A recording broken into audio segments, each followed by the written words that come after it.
How interesting has it been training Anthony Joshua? Yeah, very interesting. Obviously, I think that from a distance you can see he's the ultimate professional anyway. But even when you get closer to him, that you see that, and I think that's exaggerated even further.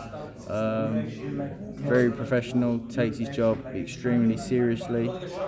Very, very hard worker, and an absolute pleasure to coach. And obviously had the success against Otto Wallin, which went really well. What was the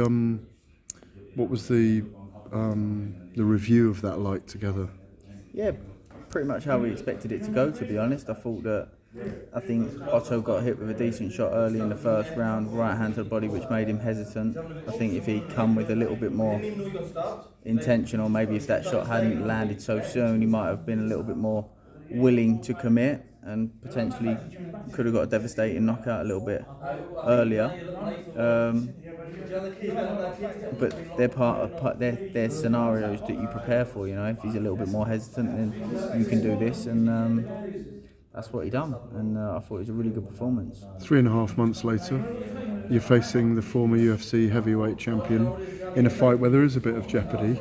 There's a lot of debate around it, and there's a lot at risk, isn't there? Every time you step in the ring, there's a lot of risk. When you've achieved what someone like Anthony Joshua's achieved, there's always risk, and all this about. He's not a novice, is he? He's a fighter. Francis Ngannou. He's the ultimate fighting championship champion, heavyweight champion. So most of his knockouts come from standing up.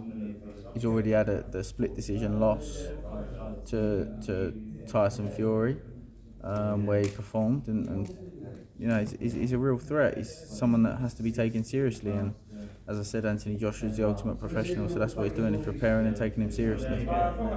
Tell me what happens when the bell rings and March the I think 8th it was like what I just said with the Otto Wallin situation. You prepare for what the opponent might do and what the opponent might not do. If he comes out and he's trying to be a bit gung-ho, Anthony Joshua is a fantastic counterpuncher. There's a chance that the fight ends pretty early. But he showed patience, composure, things that we thought we might not be able to show, and decent counter-punching ability himself, things that we didn't expect him to show when he boxed Tyson. So, if he comes out like that, we've got to be smart about how we go about it.